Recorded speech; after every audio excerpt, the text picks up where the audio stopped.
Hey guys, Rafi here from the End Game Investor. We were bombed on Saturday night, actually Sunday morning at around 4:30 or so a.m. I have a video of the impact crater. It was from Hezbollah while Iran was sending its supposedly 300 missiles, but I don't know what actually happened because anything could be on the news and they could say whatever they want and people will believe them, doesn't matter what. But I do know that a rocket from somewhere came and hit about 100 meters away from my house. So here is that video. Okay, so here's what happened. We have apartments over here, apartments over here. We have what was a fence, but there's no fence and there's a hole. If we turn it around, we see that over here, if I zoom in, there is a piece of fence on that roof. And it hit over there and broke that roof 1 block away. And now there's people repairing this house. Oh, there you go. All right, move on. Nothing to see here. Please disperse. Nothing to see here, please. And speaking of huge craters, this video is brought to you by Dirty Man Safe, which I believe is one of the safest ways to store your gold and silver and whatever else you want to bury down underneath the ground and not be part of the system. Obviously, the Dirty Man Safe is not good if you're being bombed by Hezbollah or Iran, because if they hit your backyard or wherever you have your gold and silver buried, it will probably be destroyed or strewn all over your neighbor's yard, which is not the best way to keep your gold and silver. But assuming you're not being bombed, then I believe the Dirty Man Safe is a great way to store your valuables. You can click on the link in the description below, and that will lead you to a landing page, which will give you 10 free coin holders that hold 10 coins each, where you can store your gold and silver inside plastic sheaths inside the Dirty Man Safe. And please use the coupon code NGAME10 at checkout for 10% off your Dirty Man Safe. And remember, the easiest way for the government to steal your gold and silver during the endgame is through ETFs or through centralized holdings of gold and silver. It will be very difficult for them to go house to house and dig up into people's property to search for a few coins on retail levels. That I don't think is plausible. They will take the ETFs. They're not going to go into your backyard and dig up your property. And so while I do not recommend storing all of your gold and silver with Dirty Man Safe, I do believe that some portion of your stacks should go underground somewhere where you know where they are and nobody else does. And what does this have to do with finance? Well, something happened at around 4:35 a.m. when Iran started sending its missiles over to Israel, supposedly. And that was this. Yes, it is true that markets are closed, including futures markets, at Sunday morning at 4:30 a.m. Israel time. But the blockchain markets, where people trade tokens of either nothing or something, they're still open. They're open all the time, which I believe contributes to the collective insanity of humanity, because they never have any break, not even for a minute, from trading.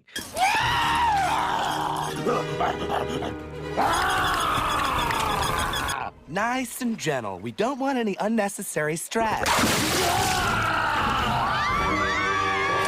But anyway, what happened here is this. In the blue, we have a blockchain token that is actually supposedly backed by gold bullion stored by Brinks. I don't want to get into whether it actually is or isn't, but let's assume that it is. And the blue line around when Iran started to send its missiles over to Israel, and there was a thought that maybe World War III was starting.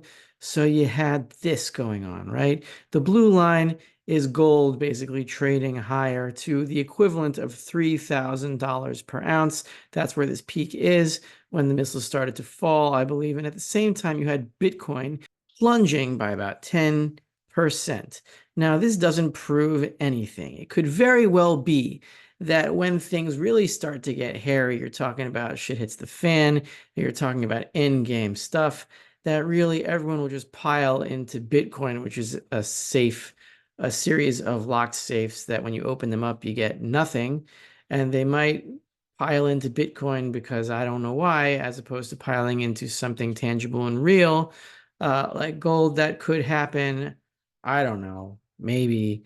Are you sponsored by Pepsi or something? What?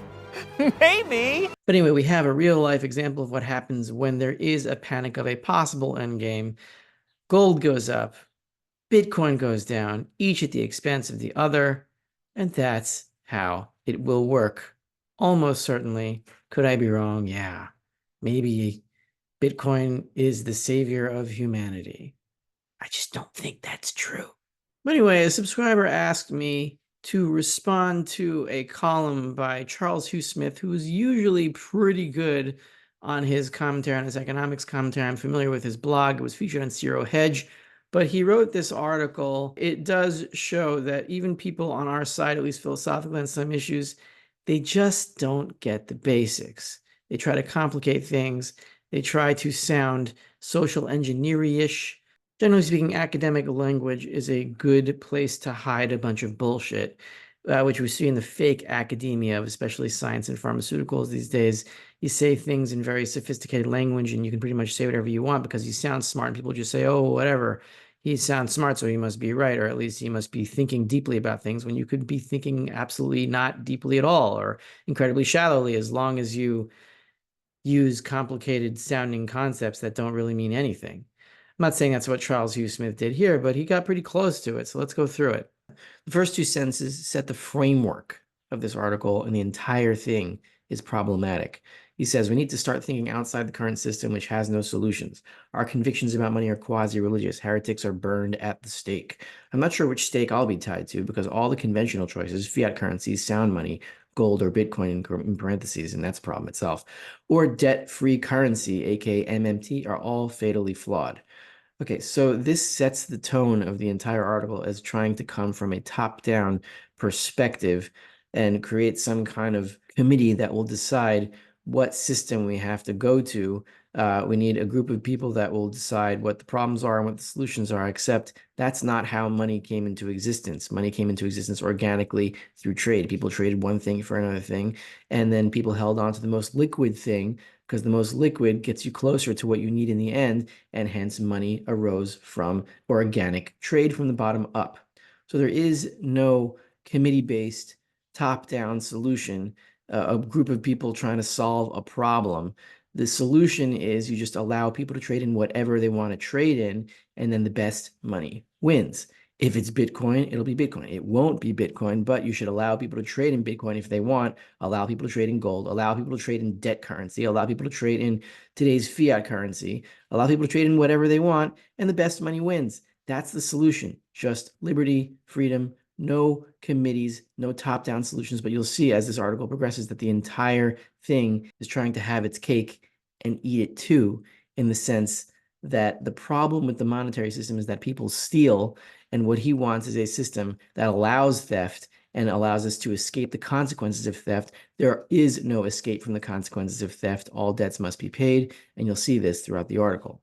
In an economy in which gold is the only money, or silver, credit is limited to a percentage of gold held in reserves. As much as the reserves must be held to fund customer redemptions and withdrawals, this limits the availability of credit. So you're setting up a problem that doesn't really exist, that people want more credit, and therefore there's only a limited amount of credit, and so not everyone can get credit, and there's a shortage. Well, that's not true, because prices adjust to supply and demand. If there is not enough of something, the price goes up for it, and then it is apportioned to the people who are willing to pay that market price until supply and demand meet at the market price and the market clears. If you have not enough tomatoes, the price of tomatoes goes up until the supply of tomatoes and the demand for tomatoes equals out and the market clears. It's the same thing with credit. There's no such thing as not enough credit. If there's not enough credit, the price of credit goes up, which means interest rates go up, which means credit is supplied to those who are willing to pay for it and risk the most for it because they know they need it, and the demand for their product, whatever they're using the credit for, will be met. Whereas more speculative industries or more speculative ventures will not be funded because they cannot afford the high price of credit when interest rates go up, when the credit is of short supply. Very simple, supply and demand, markets clear, that's all you need to say.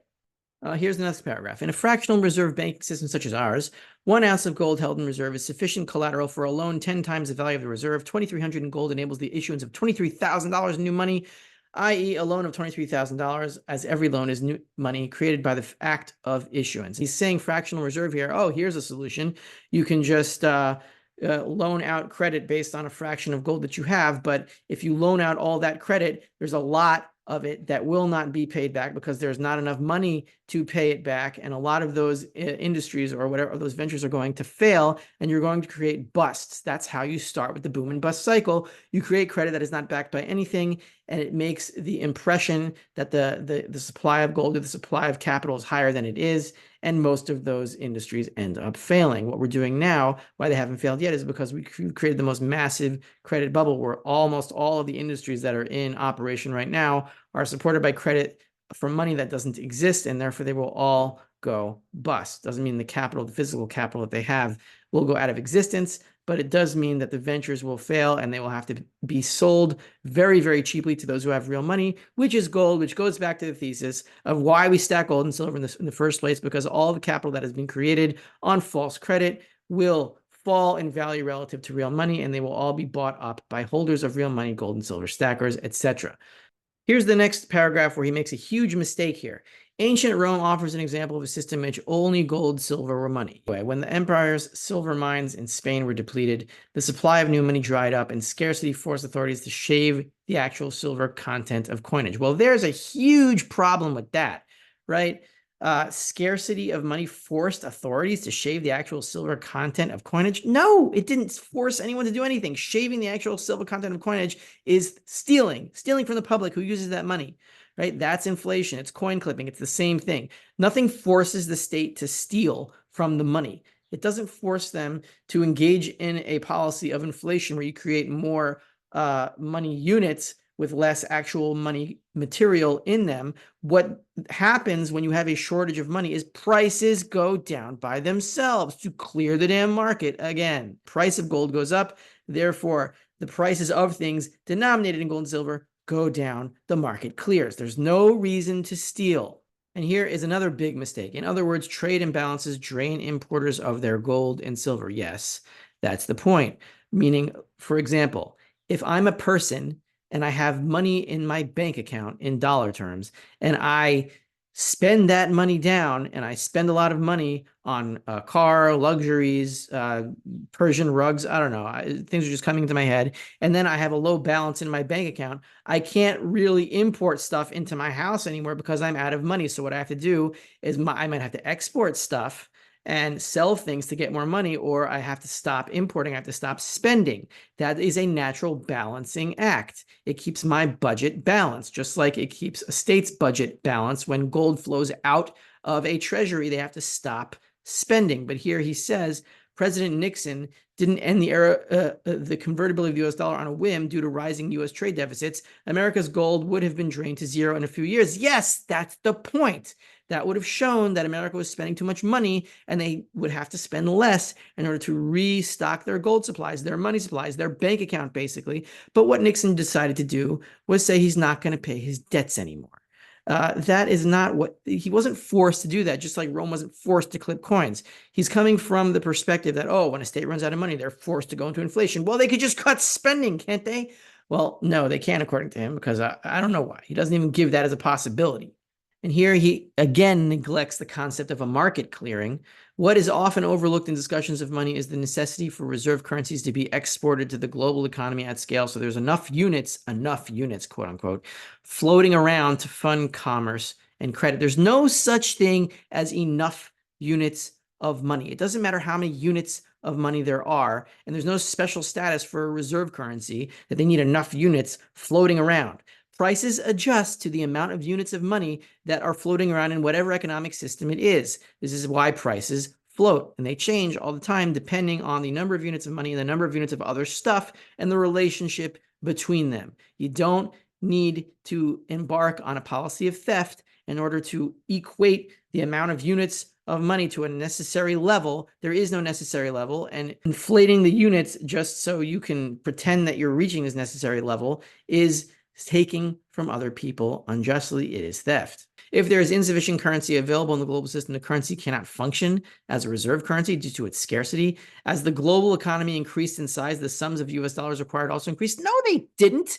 Prices go down. If the supply of currency doesn't increase in size, prices fall, requiring permanent trade deficits as the means to export the currency into the global financial system. What the hell is he talking about? What is he saying here? He's saying that there's this ideal number of currency units that you need external to your home country in order to support the function of a reserve currency. So, well, what is that number? How do you know what that number is? It's like some kind of voodoo magic that the Fed is going to calculate on the real rate of interest, the bar star or whatever they call it. I don't know. And they have these formulas for how they calculate it, but there's no meaning to what an ideal ratio of a currency is.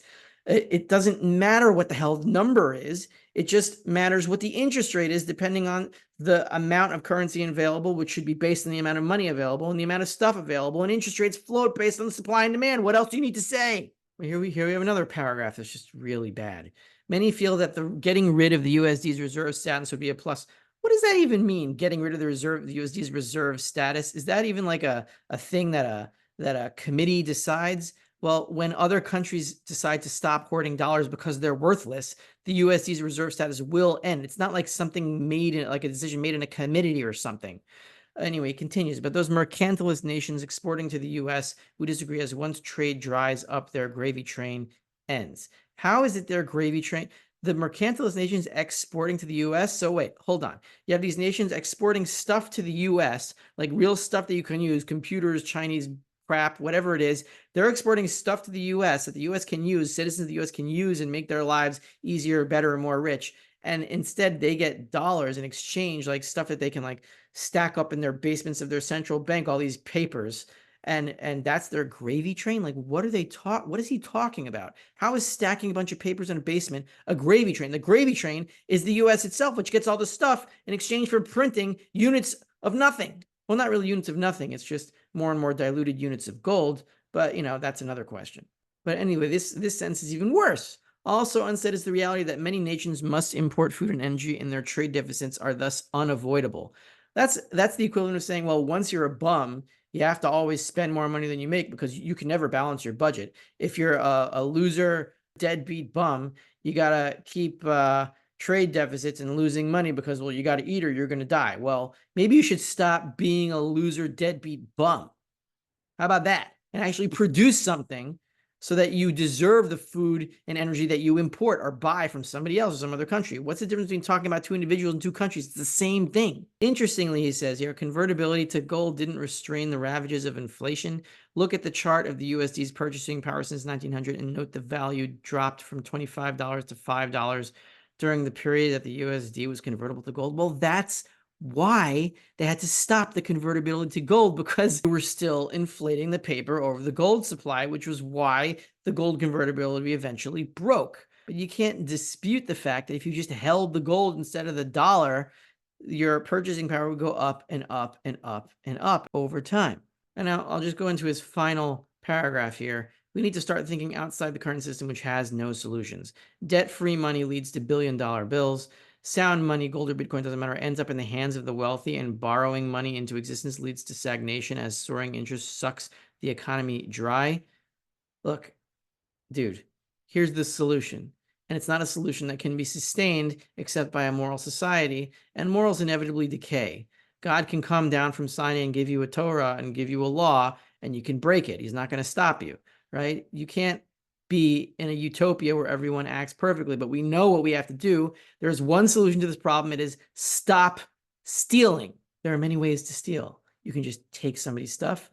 You can borrow and then not pay back, or you can print their currency units and lie about how much money you actually have. All of it is theft. The best way for society to continue and to prosper is to not steal. That's the only thing you have to do. You can't have your cake and eat it too. You can't not deal with the consequences of stealing after you have done so, because once you steal, there is less stuff in the economy and more money units, because whatever you stole, you consumed, whether you're printing money or not printing money. And so those consequences have to be borne. But once they are, you have to go back to a society where stealing, theft is illegal, whether it be by open theft or by going into debt and not paying it back, or by inflating, clipping coins, whatever it is, whatever method you want to use. Once your society stops stealing, you can live a much more balanced life individually, collectively, societally, on all levels. How do you know when you got too much credit in an economy? When you start getting industries that are stupid and immoral and ridiculous, like, for example, OnlyFans.com, or what my friend Phil likes to say as his example of hotdaughter.com. You think your daughter's hot, you try to auction off or sell pictures of her online. I mean, I could see this actually happening, or other stupid industries, ridiculous. There are thousands of them in an economy where there is credit is market based, just like everything should be. Then you have only the most appropriate industries getting credit. You will still have defaults. You will still have failures. I'm not saying there won't be any failure in a monetary system that is honest. You will, but it will be minimized because it will be very risky to take loans at rates of interest in real money. And the result is that the economies grow very slowly and deliberately and after much thought and wisely. This is Rafi, the Endgame Investor. Please subscribe to the Endgame Investor at Substack. Link in the description below. You can subscribe there for free and get some of my free content. You can become a paid subscriber, and where I'll help you, guide you through the endgame as we approach. I think there's just a few months left, and I'll do my best to help you through the emotional ups and downs of what is going to be a pretty interesting ride towards the endgame. And you can always be my Patreon on Patreon, where you get my religious thinking about the gold and silver markets. And in my last video, I explained why I think from a spiritual perspective, we have to go back to silver, because inflation is a sin against money. And the way to correct sins is to go back to the material that you sinned against or sinned with and fix that sin, fix that mistake. And that's how repentance is achieved. More in that on Patreon.